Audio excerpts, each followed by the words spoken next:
Bismillahirrahmanirrahim. Alhamdulillahi rabbil alamin, wassalatu wassalamu ala rasulil amin, nabiyyina Muhammad wa ala alihi wa sahbihi ajma'in, wa ba'du. Sambungan perbincangan kita dalam kitab Penawar Bagi Hati.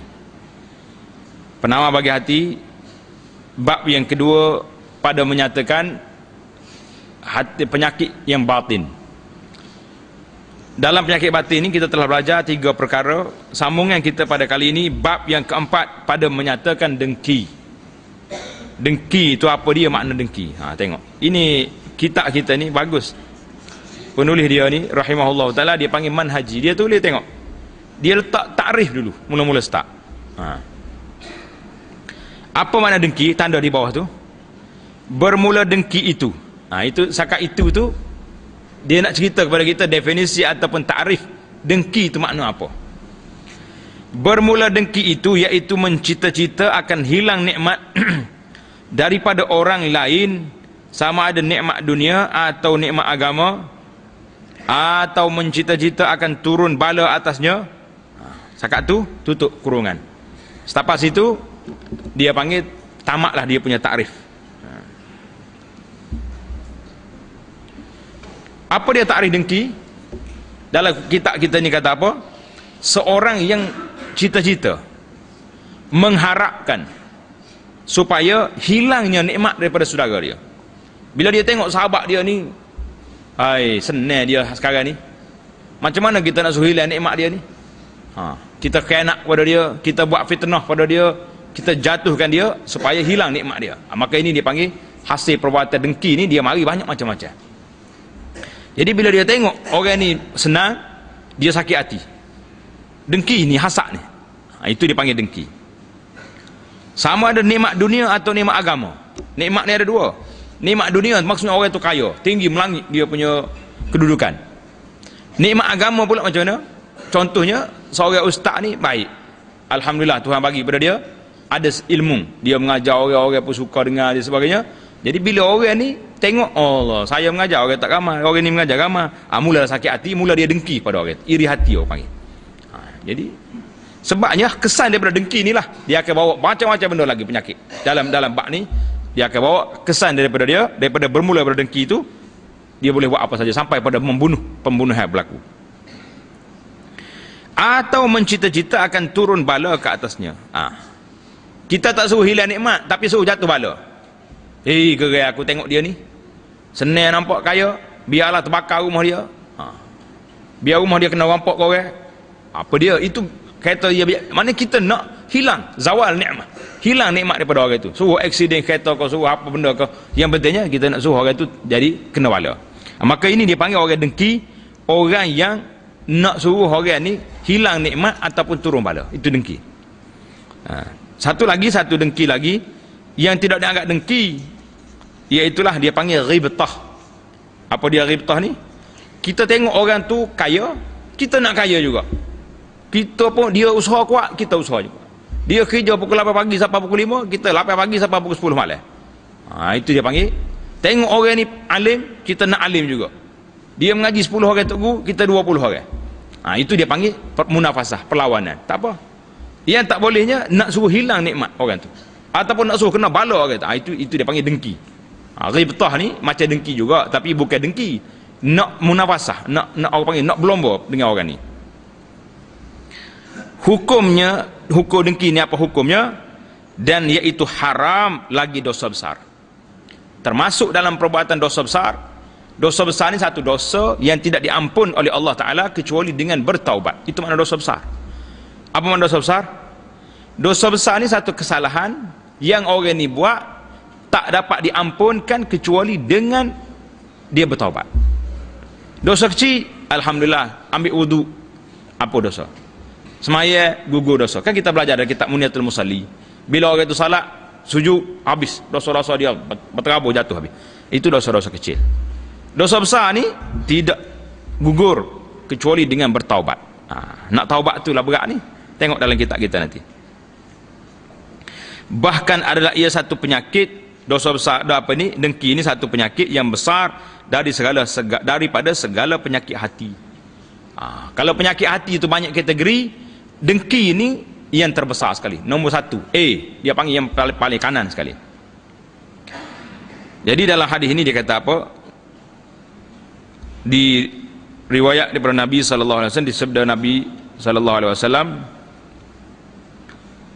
iya al-hasadu ya'kulul hasanat kama ta'kulun narul hataba.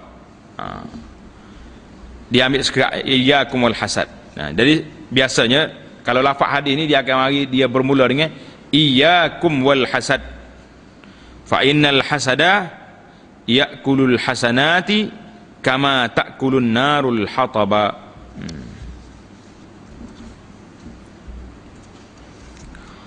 Artinya dengki itu memakan ia akan segala kebajikan seperti memakan oleh api akan kayu api. Susah ke senang? Api nak pakai kayu api. Oi, lagi banyak lagi happy dia tak? Lagi besar dia, lagi gemuk api tu. Pasal suka. Tengok ni. Dikehendaki dengan memakan di sini yakni membinasakan. Jadi setakat kayu api itu tutup kurungan. Setakat itu tamatlah terjemahan hadis. Tengok nombor 2 di bawah. Hadis ini diriwayat oleh Imam Abu Daud daripada Sayyidina Abi Hurairah radhiyallahu taala anhu. Mengikut kata Al-Iraqi dalam Takhrij Ihya, dia kata hadis ini dhaif. Tulis kat tepi itu, rawah Abu Daud, sanadnya dhaif, lemah. Walaupun dia lemah di sini, tapi kita kena ingat banyak lagi hadis-hadis yang sahih tentang hasad ni. Jadi lemah ni bukan bermakna lemah segala-galanya, tak lemah sanad situ. Kita pergi kepada hadis yang seterusnya.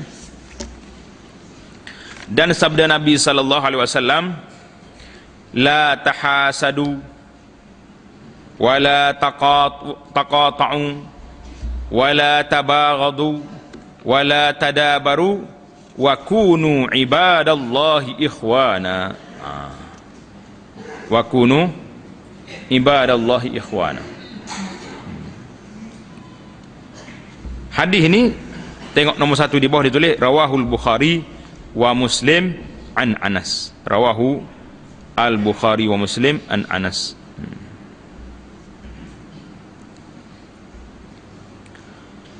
Artinya jangan dengki, setengah kamu akan setengah. Jangan berdengki. Dan jangan memutuskan rahim. Wala taqata'un. Jangan memutuskan rahim. Silaturrahim makna hubungan rahim, kekeluargaan, jangan putus. Setengah kamu akan setengah. 2. Wala tabaghadu, dan jangan marah. 3. Tanda satu-satu. Jangan marah, setengah kamu akan setengah yang lain. Wala tadabaru, dan jangan membelakangkan, setengah kamu akan setengah. Bila jumpa, pusing belakang, tak mau tengok. Ini di antara larangan-larangan. Sampai setakat tu, setengah kamu akan setengah pada ketika berjumpa. Wa kunu ibadallahi ikhwana, dan hendaklah kamu bersaudara, hei sekalian hamba Allah Ta'ala. Jadi kunu ibadallahi ikhwana, ya hai hamba-hamba Allah, hendaklah kamu bersaudara. Jadi setakat hamba Allah Ta'ala itu tutup kurungan setakat itu terjemahan hadis sampai situ. Hadis ini jelas tak jelas kepada kita? Hadis Abu Hurairah hadis Al-Bukhari daripada Abu Hurairah radhiyallahu taala anhu, dia kata dalam sini ditulis riwayat Muslim. Iyyakum wazzanni. Hadis ini dimulai dengan iyyakum wazzan. Aku beri peringatan kepada kamu daripada zan. Apa makna zan? Sangka tak baik pada orang. Fa inna zan akdzabul hadis. Karena zan, sangkaan itu adalah satu pendustaan dalam cerita kita. Wala tahassasu wala tajassasu, batu baru sampai kepada hadis kita wala tahasadu wala tadabaru wala taqata'u. Itu semua larangan Nabi sallallahu alaihi wasallam. Dan sabda Nabi sallallahu alaihi wasallam, dabba ilaikum da'ul umam, dabba ilaikum da'ul umami qablakum, al hasadu wal baghda'u. Tengok sini al hadis nombor 2 di bawah tu, rawahu Tirmizi wal Imam Ahmad an Zubair bin Al-Awwam. Tulis di situ lah apa ni, dabba ilaikum daul umam ini, kata ulama hadis ini hasan. Tanda di kitab di bawah tu, tanda letak kurangnya hasan. Jadi senang kita nak kuliah nanti, nak mengajar orang nanti, kita tahu darjah hadis ini sahihnya, hasannya. Kalau hadis Bukhari jangan tanya lagi sahih atau sahih. Cuma kita kena pastikan bahawa hadis ini diriwayat oleh Imam Bukhari di dalam sahihnya. Selesai masalah. Jadi ada setengah sahabat-sahabat kita ni, bila dia tulis hadis Bukhari, dia tulis hadis ini sahih. Jadi nampak ulama-ulama zaman dulu, dia tak cerita dah, bila sebut dalam Bukhari dalam sahih dia tu hadis sahih dah tu, tak payah duk sahih 2 kali. Cuma kalau Bukhari riwayat dalam kitab lain, dalam kitab dia Al-Adabul Mufrad, dalam kitab lain-lain lagi tarikh, jadi tu kena teliti balik, sebab dia tidak iltizam situ dengan masalah sahih tak sahih. Tapi dalam hadis sahih Bukhari jangan tanya lagi. Jadi tengok artinya, arti hadis. Berjalan kepada kamu penyakit segala umat yang dahulu daripada kamu. Dabba ilaikum, mana telah merangkak masuk, itu makna berjalan tu, telah merangkak masuk ke dalam masyarakat kamu ini, ke dalam kumpulan Islam ini, daul umam, penyakit-penyakit orang-orang dulu daripada kita. Orang mana? Orang Bani Israel, orang apa dulu, telah merangkak masuk ke dalam umat ini. Apa dia penyakit orang dulu? Al-hasadu wal baghdha. Tengok tanda situ. Penyakit orang dulu yang masuk ke dalam kumpulan kita ni, ke dalam umat yang akhir ni, al-hasadu, dengki, wal baghdha, dan sangat benci, suka benci kepada orang. Lepas pada benci, tutup kurungan. Setakat itu apa ni, dia punya terjemahan hadis berakhir di situ. Jadi hadis ni kita tahu dah riwayat Tirmizi dan Imam Ahmad, sanadnya hasan. Kalau hasan tu kita fahamlah bahawa dia ni darjah yang kedua. Lepas pada sahih dia panggil hasan. Lepas pada hasan tu barulah nak pergi ke dhaif. Lepas pada dhaif tu tingkat yang seterusnya dia panggil dhaifun jiddan, lemah sangat. Lepas pada jiddan tu maudhu', mana hadis palsu, ataupun la aslalahu, hadis yang tidak ada sumber, yang boleh dikesan. Itu dia panggil kategori-kategori hadis yang kita kena tahu. Jadi Nabi SAW dalam hadis ini, Nabi mengatakan wal baghda'u hiyal haliqatu. Penyakit ni, penyakit ni, dengki dengan benci kepada orang ni, al haliqah, iaitulah pencukur, alat cukur, haliqah. Kata Nabi, la aqulu tahliqus sya'ar, aku tak kata dia cukur rambut, cukur bulu tak apa naik balik, walakin tahliqud din. Penyakit ni dia akan cukur agama kamu. Berat tak berat? Kalau agama telah dicukur, tinggal apa lagi? Tak ada agama lah orang ni. Ini penyakit bahaya. Wallazi nafsi biyadihi la tadkhulul jannata hatta tu'minu. Nabi kata, demi diriku di tangan Allah, kamu tak akan masuk syurga hatta tu'minu, sehingga kamu beriman. Tanda hadis. Wala tu'minu hatta tahabbu. Kamu tak beriman sehingga kamu berkasih sayang di antara kita. Hari ini kita nak cari orang berkasih sayang kerana Allah. Payah ke tak payah? Payah. Berkasih sayang kerana cinta, kerana harta, ini ramai. Ini ramai orang berkasih sayang kerana harta. Kenapa baik dia tu? Dia kan ada ahli korporat, dia kan ada pangkat. Jadi orang mudah baik kerana ni. Afala unabbiukum bima yusabbitu zakum lakum. Jadi Nabi tanya, nakkah tidak aku tunjuk pada kamu apakah benda yang boleh membawa kepada kasih sayang? Afshus salam bainakum, adalah kamu sebarkan salam di antara kamu. Bila kita jumpa, assalamualaikum, jawab waalaikumsalam, barulah kita jadi kasih sayang, kata Nabi SAW. Jadi hadis ini panjang. Jadi kata Syekh, dikehendaki dengan berjalan di sini, mana berjalan penyakit ni mari masuk dalam kumpulan kita ni, dengan makna melarat dan berjangkit. Penyakit itu sudah melarat masuk, sudah berjangkit ke dalam umat ini, akan berlaku orang-orang yang dengki dan orang-orang yang benci kepada orang, marah, dengki pada orang. Itu dia panggil. Ini hari ni boleh katakan memang teruk lah suasana hari ni. Teruk tak teruk? Teruk. Semua orang duduk balas sama kita.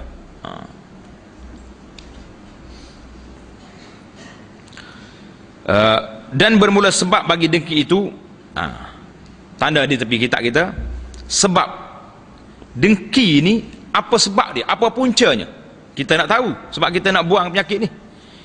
Ada kalanya takabur, sebab dia takabur, dia tengok orang lain lebih hebat pada dia, dia mesti dengki pada orang. Sebab dia. Dan ada kalanya berseteru, dia bermusuh dengan orang. Ada kala dia seteru, mana dia bermusuh dengan orang. Dan ada kalanya benci nafsu, maknanya tak selera, tak selain dengan nafsu dia. Kerana kikir ia dengan nikmat Allah Ta'ala atas hambanya dengan ketiadaan tujuan yang baik. Itu dia panggil berpunca-punca orang-orang ni, bermulanya sebab dia jadi dengki, takabur, seteru dan sebagainya. La haula wala quwwata illa billah. Macam-macam penyakit. Dan tiada haram oleh ghibtah. Tanda di situ, tanda di kitab. Tiada haram oleh ghibtah. Letak baris, ghim baris bawah. Ghibtah. Apa dia ghibtah? Letak tanda di tepi tu baru kita boleh cari nanti. Apa makna ghibtah? Tengok Tuan Syah kita kata, dan iaitu bahawa engkau mencita-cita akan nikmat yang seperti nikmat orang lain dengan ketiadaan hilang nikmat itu daripadanya. Jadi kita bercita-cita nak dapat orang macam tu juga. Kita tengok orang ni kaya, kita pun nak jadi kaya sama dia juga. Tapi kena ingat, dia kaya dengan halal, kita jangan nak kaya dengan haram. Satu. Kita tengok orang ni pangkat tinggi, kita nak pangkat tinggi macam dia juga. Mana kita berusaha lah, baca banyak, buat kerja rajin. Kita tengok orang ni alim, ada ilmu, kita pun nak macam dia juga. Kena belajar sungguh-sungguh. Itu dia panggil ghibtah. Ghibtah ni nampak macam dengki, tapi bukan dengki, nak munafasah, nak ambil macam dia juga. Itu dimaksud ghibtah. Dan harus bahawa engkau kasih hilang nikmat daripada mereka yang minta tolong ia atas mengerjakan maksiat dengan nikmat itu. Allahu Akbar. Kalau orang ni ada nikmat, dengan sebab nikmat ni dia buat maksiat, maka boleh kita minta supaya hilang nikmat daripada dia. Contohnya orang ni dapat pangkat besar, dengan sebab pangkat besar dia telah meluluskan benda-benda yang haram, dia duk anjur pesta maksiat, apa benda yang dia buat, dengan sebab kuasa dia, maka boleh kita minta supaya hilang kuasa orang ni, mudah-mudahan maksiat akan terhapus. Itu dia panggil, kena tanda di tepi kitab kita tu, perkara-perkara yang boleh kita minta supaya hilang nikmat daripada orang tu, kerana dengan nikmat dia guna salah guna, buat maksiat, buat kemungkaran, lawan Allah, lawan Rasul sallallahu alaihi wasallam. Kerana bahawasanya engkau sebenarnya bukan kasih akan hilang nikmat. Itu kita bukan benci ke nikmat dia, senang dia ada pangkat, tidak, tetapi engkau kasih akan hilang maksiat. Yang kita naknya maksiat tidak ada, tapi oleh kerana maksiat duduk di tangan dia berkuasa, maka kena hilang kuasa dululah. Bermula alamatnya, alamat kita tidak dengki, nak hilang nikmat dak, nak hilang maksiat ini, apa alamatnya? Bahawasanya jika meninggalkan ia akan maksiat, nascaya tiada kasih engkau akan hilang nikmat padanya. Allahu Akbar. Berat tak berat cerita ni? Berat. Maknanya kalau orang ni buat maksiat, sebab apa dia boleh buat maksiat, boleh anjur maksiat ni? Sebab dia ada kuasa, dia ada harta, dia ada pangkat. Maka kalau kita rasa nak suruh hilang pangkat orang ni, tidak jadi masalah, kerana kita bukan nak hilang pangkat, nak hilang maksiat. Jadi bila hilang maksiat, bawalah benci ke dia, cukup. Jangan pula bila hilang maksiat pun tak apalah oleh kerana dia dulu pernah hancur. Jangan. Kita kena berhenti setakat tu ya. Setakat benda yang dibenarkan dalam darurat, maka kita kena berhenti apabila hilang darurat itu. Macam orang tak ada makanan, tiba-tiba dia jumpa rusa mampu, rusa mati, tak ada orang mati, bukan kena sembelih. Dia kata oleh kerana kita darurat, tak ada makanan, maka kita panggil rusa, lepas panggil buat sup pula, lepas buat sup buat tom yam pula. Contohnya ini bukan mentah ke darah dah, ni bukan makan dak ni. Jadi setakat dia boleh ambil, setakat nak hilangkan lapar, yang kelaparan itu, mudah-mudahan dengan dia kenyang ni, dia boleh pergi ke depan lagi, pergi cari jalan nak keluar daripada tempat itu, nak cari rezeki yang halal. Itu dia panggil benda darurat. Jadi kalau kita dibenarkan supaya hilang nikmat orang ni untuk menghilangkan maksiat, maka bila hilang maksiat, stop setakat tu, jangan duduk tekan lagi.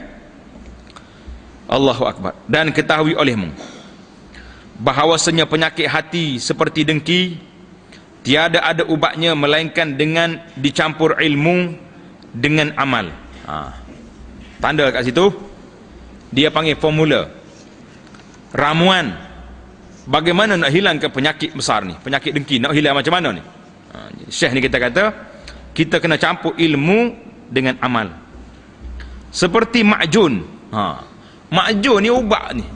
Ubat ni bila kita buat makjun ubat, kan dia campur macam-macam. Letak minyak lagi, letak ubat tu lagi, letak akar kayu lagi, letak tukar ali lagi, tukar musa, segala tukar masuk belakang. Nak suruh gagah ni. Kan makjun tu campur habis. Segala minyak dia buh belakang. Minyak zaitun lagi, habbatus sauda lagi. Jangan buh minyak petrol sudah. Pakai mati teguh orang, minyak petrol. Itu dia panggil makjun, kena campur. Jadi kita kena campur ilmu dengan amal. Sebab apa dia kata ni? Tengok di sini.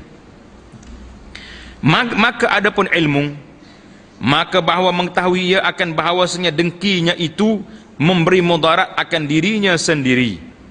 Dengki memberi mudarat kepada dia. Ilmu kata dan tiada memberi mudarat ia akan mereka yang didengki ia akan dia.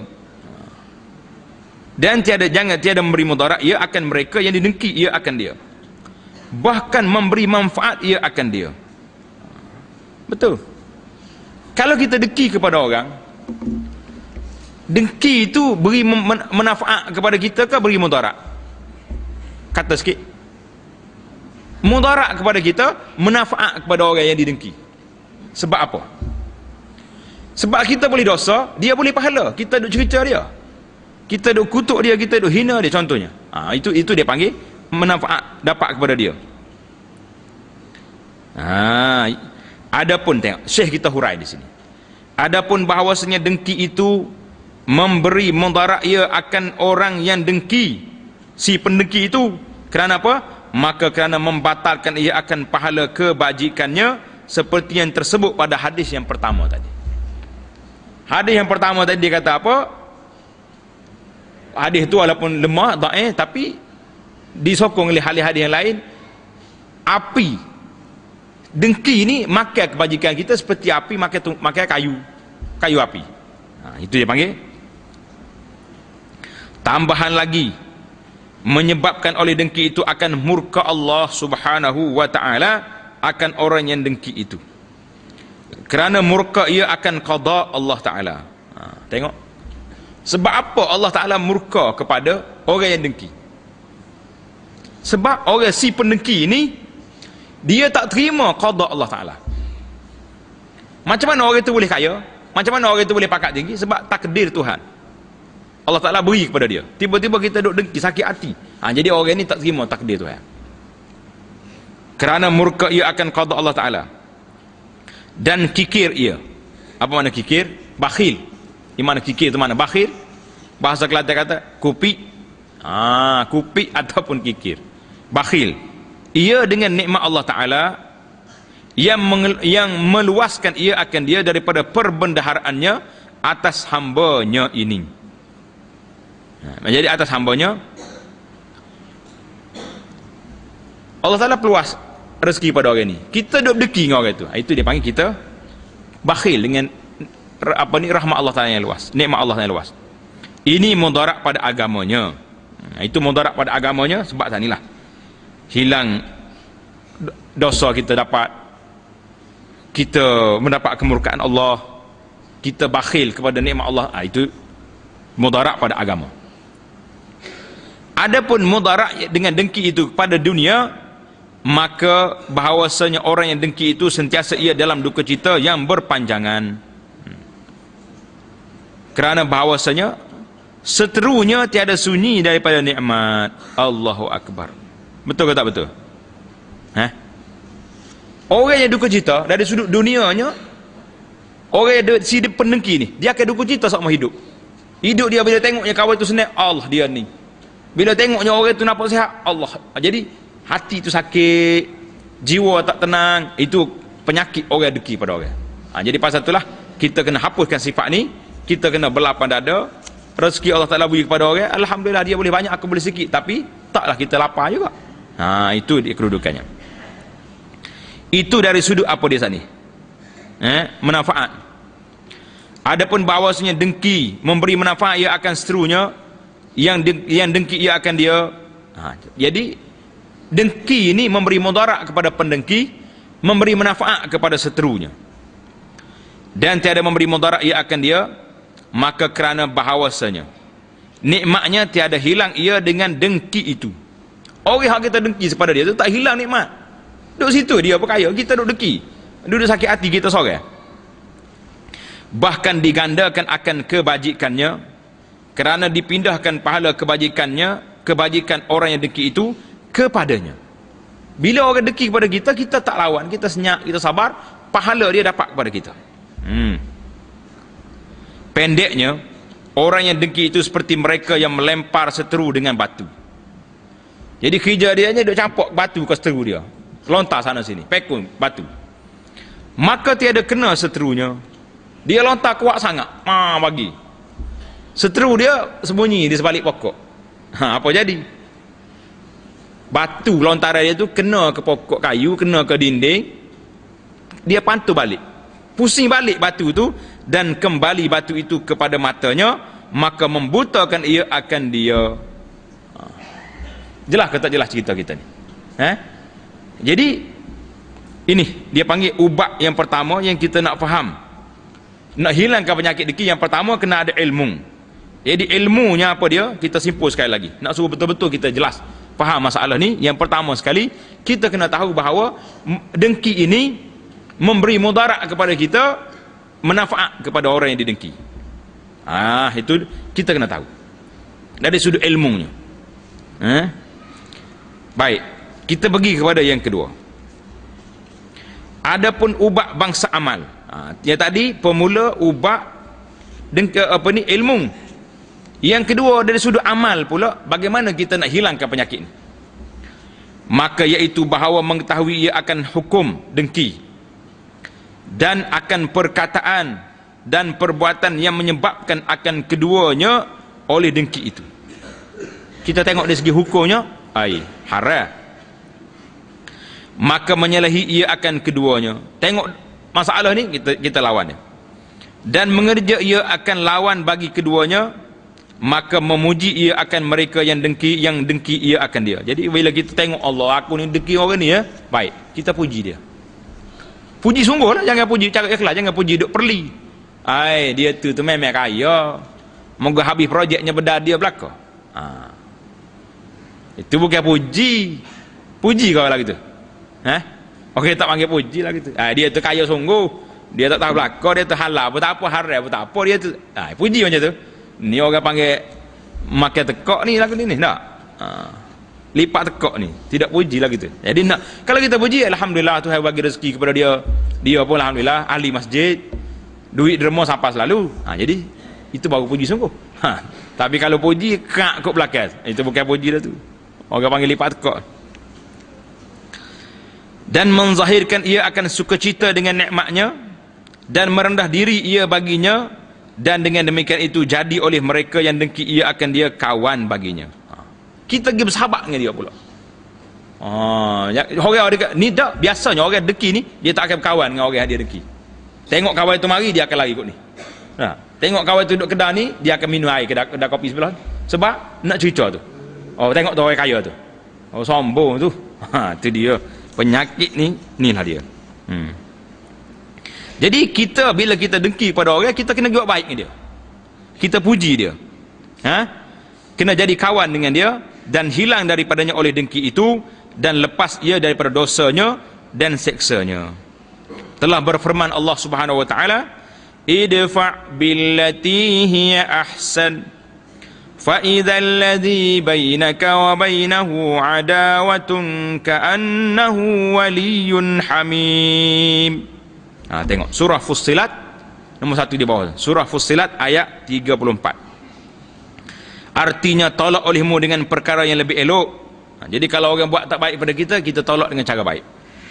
Maka tiba-tiba orang yang antara engkau dan antaranya perseteruan, permusuhan, seolah-olah kawan yang hampir. Lepas pada hampir, tutup kurungan, tak ada setakat tu terjemahan ayat Quran. Ini ubat yang disebut oleh oleh Syekh kita ni rahimahullah ta'ala, saya sangat setuju. Satu cerita lah pengalaman kita sendiri, Ana lah, Abu Anas ni. Walaupun kita ni mengambil pendekatan tak nak cerita orang dalam kuliah kita ke dalam ceramah ke, anak pelajar-pelajar kita kena tahu, kita jangan cerita orang, jangan maki orang, jangan duduk kutuk orang dalam pengajaran kita, dalam kita buat apa tak sah. Semalam kita jumpa dengan seorang pegawai Malaysia yang berkhidmat di salah sebuah negara Eropah. Dia balik mari ke Malaysia, dia nak jumpa dengan Ana. Jadi jumpa di satu tempat di Kuala Lumpur. Satu soalan yang dia tanya yang kita rasa terkejut jugalah. Dia kata, Ustaz tahu ke tidak kenapa saya minat nak jumpa dengan Ustaz?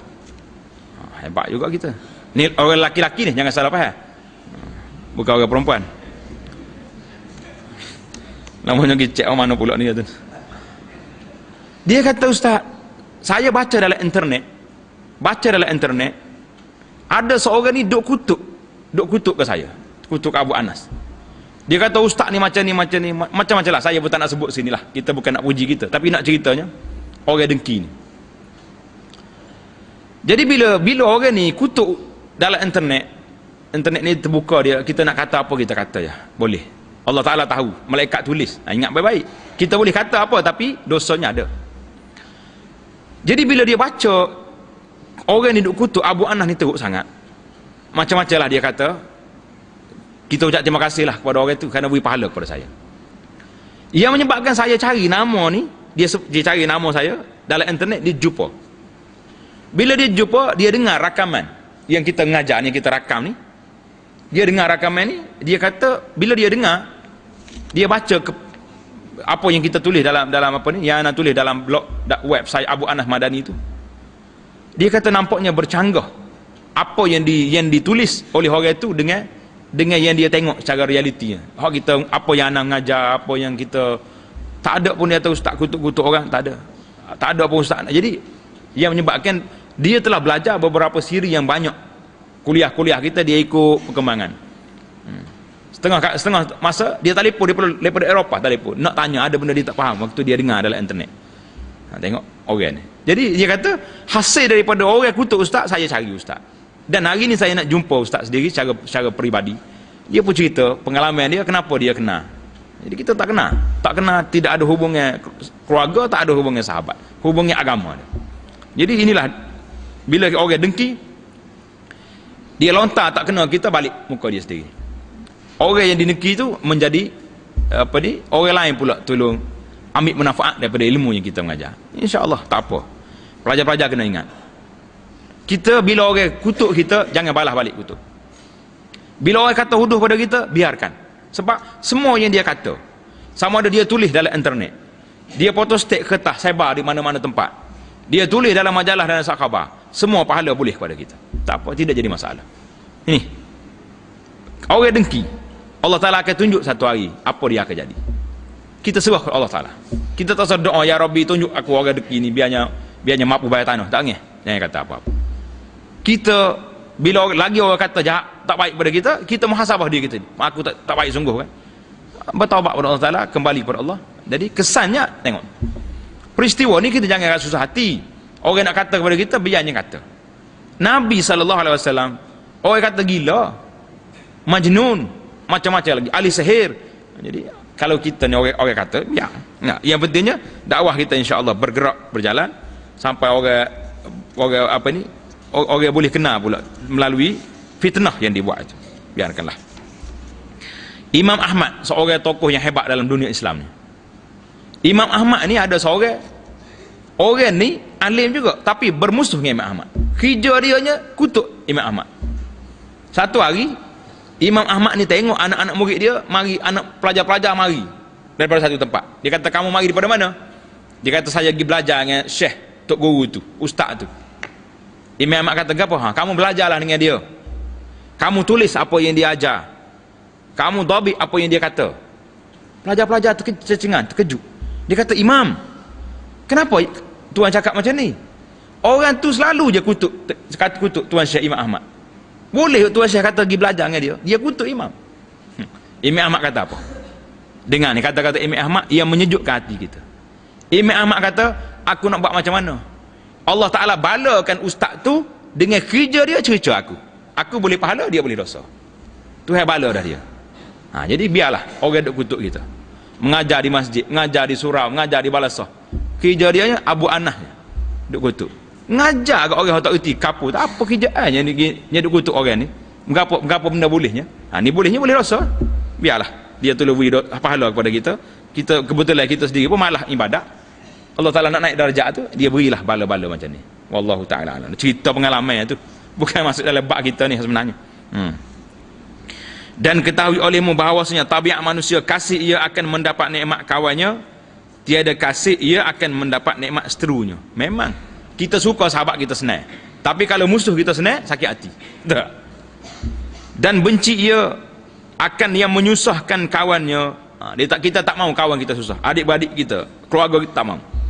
Tiada benci ia akan yang menyusahkan seterunya. Bahkan kalau kita dengar musuh kita ni mati, keluarga dia mati, tak nak kata innalillah pun setengah orang. Dia kata alhamdulillah pun ada. Ingat satu peristiwa dulu. Bila orang bagi tahu kepada seorang ni kawan tu mati, alhamdulillah dia kata. Orang lain bila mati kata innalillah wa inna ilaihi, dia kata alhamdulillah. Mana punyalah jauhnya dia punya kedudukan. Tiada benci ia akan yang menyusahkan seterunya.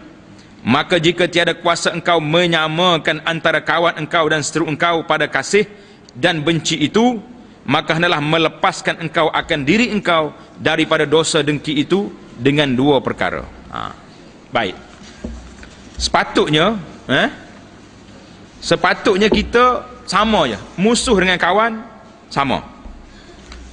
Tapi hati kita ni tak bersih, yang menyebabkan kita tak boleh nak menyamakan kawan dengan musuh. Mesti dah kawan kita suka dia senang, musuh mesti kita sakit hati kalau dia senang. Maka Syekh kita kata, hendaklah engkau lakukan dua perkara untuk menyelesaikan masalah ni.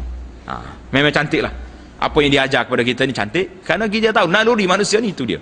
Yang pertama, bahawa tiada engkau zahirkan akan dengki itu dengan lidah engkau dan dengan anggota engkau dan segala pekerjaan engkau yang bangsa ikhtiar, yang kita boleh pilih buat sendiri.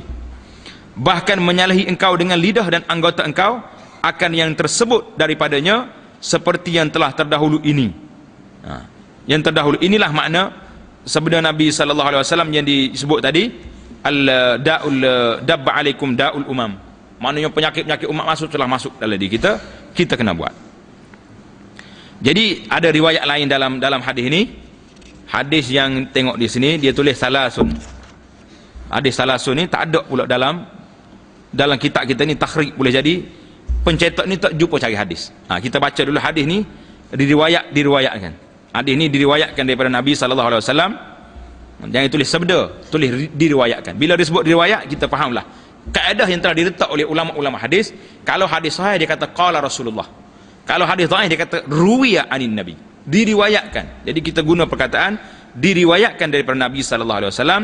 Salasun lam taslam minha hadhil ummatu al-hasadu waz-zannu wat-tiyaratu ala unabbiukum bil makhraji minha idza zananta fala tuhaqqiq wa idza hasadta fala tabghi wa idza tatayjarta famdi.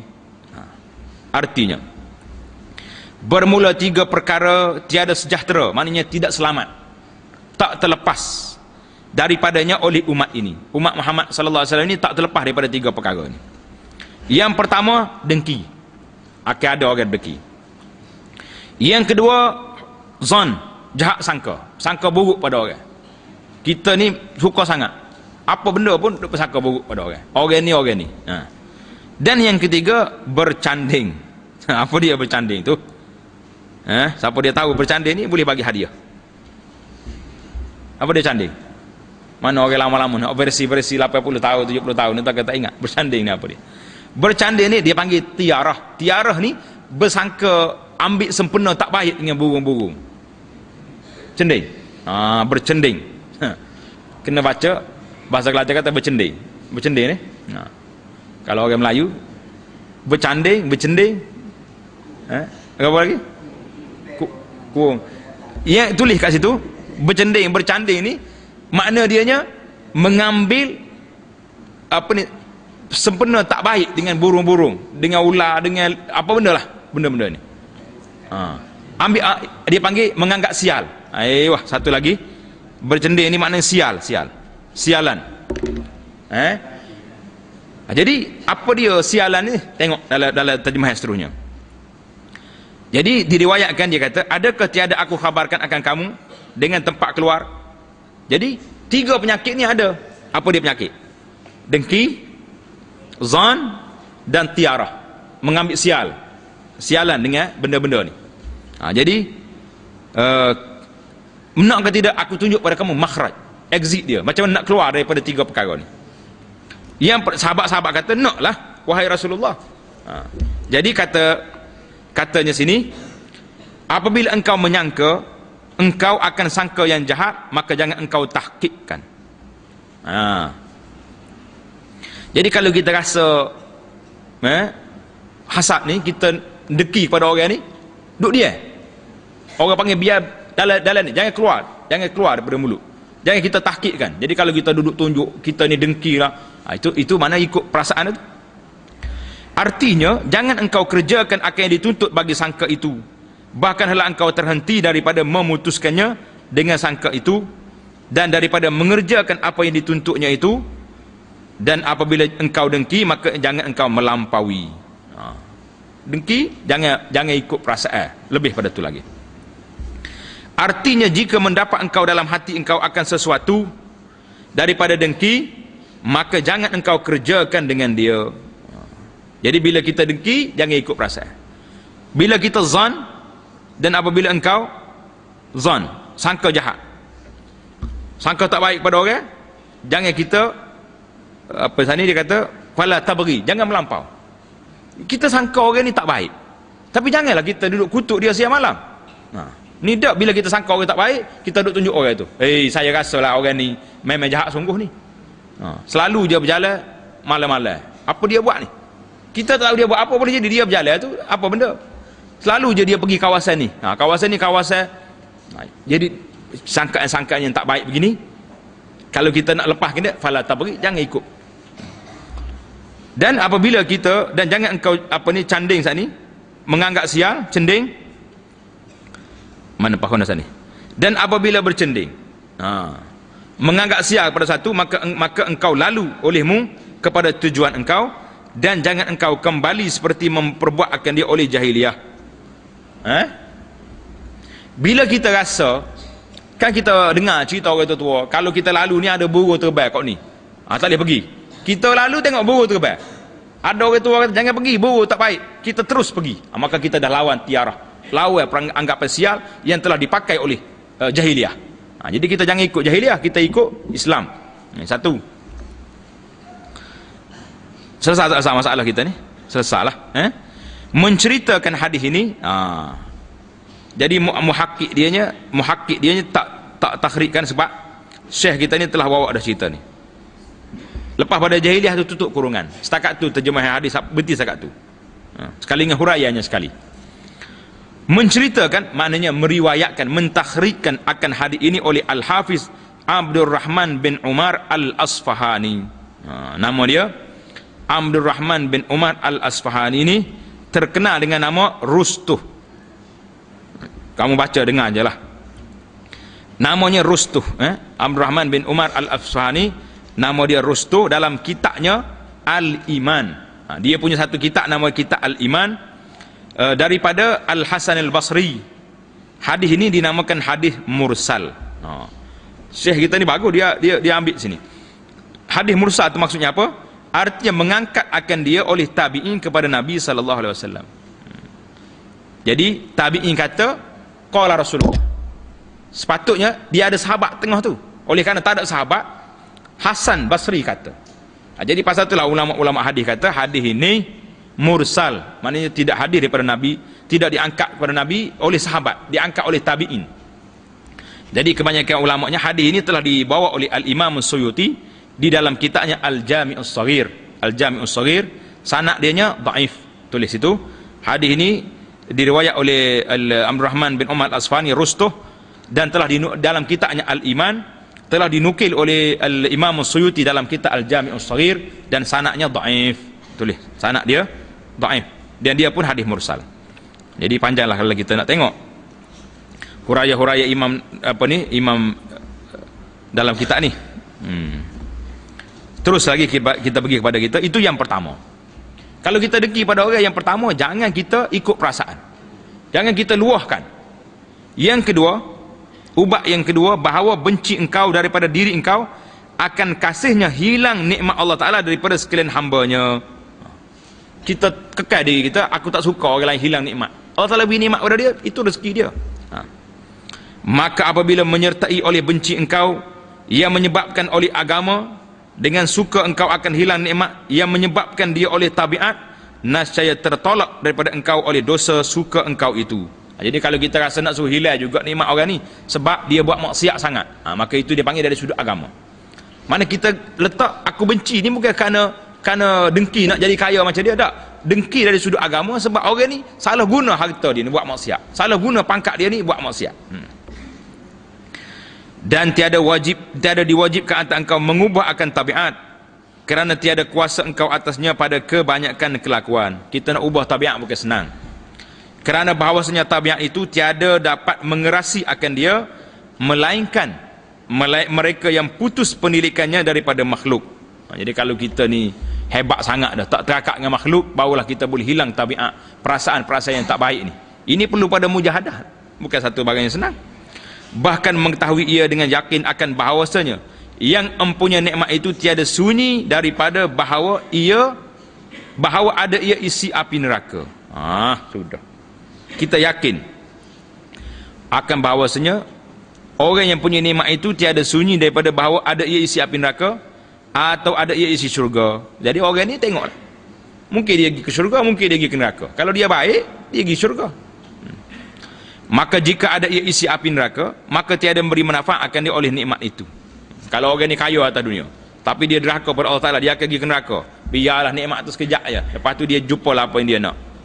Dan jika ada ia isi syurga, maka tiada ada nisbah antara nikmatnya itu dengan nikmat syurga. Sudah. Kalau orang ni ahli syurga, tak ada jadi masalah juga. Sebab nikmat ada atas dunia ni nak banding dengan nikmat syurga, boleh banding? Tak boleh banding. Setara mana hebatnya kita, setara mana cantiknya kita berdeki sebab isteri orang ni comel contoh. Kita ingatlah cantik tak cantik atas dunia ni, alah tai hidung ada kau tak ada? Ada. Tai mata ada. Porah situ ya juga. Tapi orang ni kalau masuk dalam syurga jumpa bidadari, kau ni lekeh belakang. Sebab isteri dia pun comel semula lah, dia jadi masuk syurga. Jadi ini semua dari segi psikologinya akan menghilangkan perasaan dengki kita kepada orang. Allahu Akbar. Dan jika ada ia isi syurga, maka tiada ada nisbah antara nikmatnya itu dengan nikmat syurga, bahkan melihat ia akan sekalian makhluk itu hamba bagi Allah Ta'ala, dan Allah Ta'ala itu kekasihnya, maka kasih ia akan mereka itu kerana mereka itu hamba bagi kekasihnya. Jadi kita tak situlah. Orang ni orang baik, maka dia kasih Allah, dan kasih ia bahawa nyata bekas nikmat kekasihnya itu atas sekalian hambanya. Ini dia ambil sini terjemahan satu hadis. Kata Nabi SAW, Allah Ta'ala ni apabila dia beri nikmat kepada hambanya, dia suka tengok kesan daripada nikmat tu. Allah Ta'ala beri kepada kita nikmat senang, Tuhan nak tengok mana nikmatmu. Jadi bila kita senang, kita tunjuk pada orang, bukan tunjuk nak bangga tak. Aku ni senang, kamu susah, ambil, aku bantu kamu. Itu dia panggil nikmat senang. Jadi kita tengok, kita ada nikmat ilmu, kita tahu kawan-kawan kita ada ilmu, kita ajar dia, mari aku ajar kamu. Itu dia panggil tunjuk nikmat Allah Ta'ala beri. Tuhan bila dia beri nikmat pada kita, dia suka tengok nikmat. Jadi kalau kita bagat Allah Ta'ala bagi nikmat harta, tiba-tiba kita naik kereta buruk, itu nak cabut kokeh-kokeh, jalan apa bunyi. Kenapa ni? Zuhud, nikmat banyak. Tu bukan zuhud, kupit nama dia. Lain kupit dengan zuhud ni. Zuhud, tapi harta duk cari, patut zuhud. Apa benda lagu ni? Jadi kita kena faham cara jelas bahawa Allah Ta'ala bila dia beri nikmat kepada hamba dia, dia suka tengok nikmat, kesan daripada nikmat hamba-hambanya itu. Tamatlah perbincangan kita pada kali ini, bab yang keempat tentang dengki. Insya-Allah Ta'ala kita akan sambung dalam bab yang kelima pada menyatakan kikir dan kasih harta. Menyatakan bakhil dan terlalu tamak kasih kepada harta. Insya-Allah taala itu perbincangan kita yang akan datang. Subhanakallahumma bihamdika asyhadu an la ilaha illa anta astaghfiruka wa atubu ilaik. Wa sallallahu ala nabiyyina Muhammadin wa ala alihi wa sahbihi ajma'in walhamdulillahi rabbil alamin.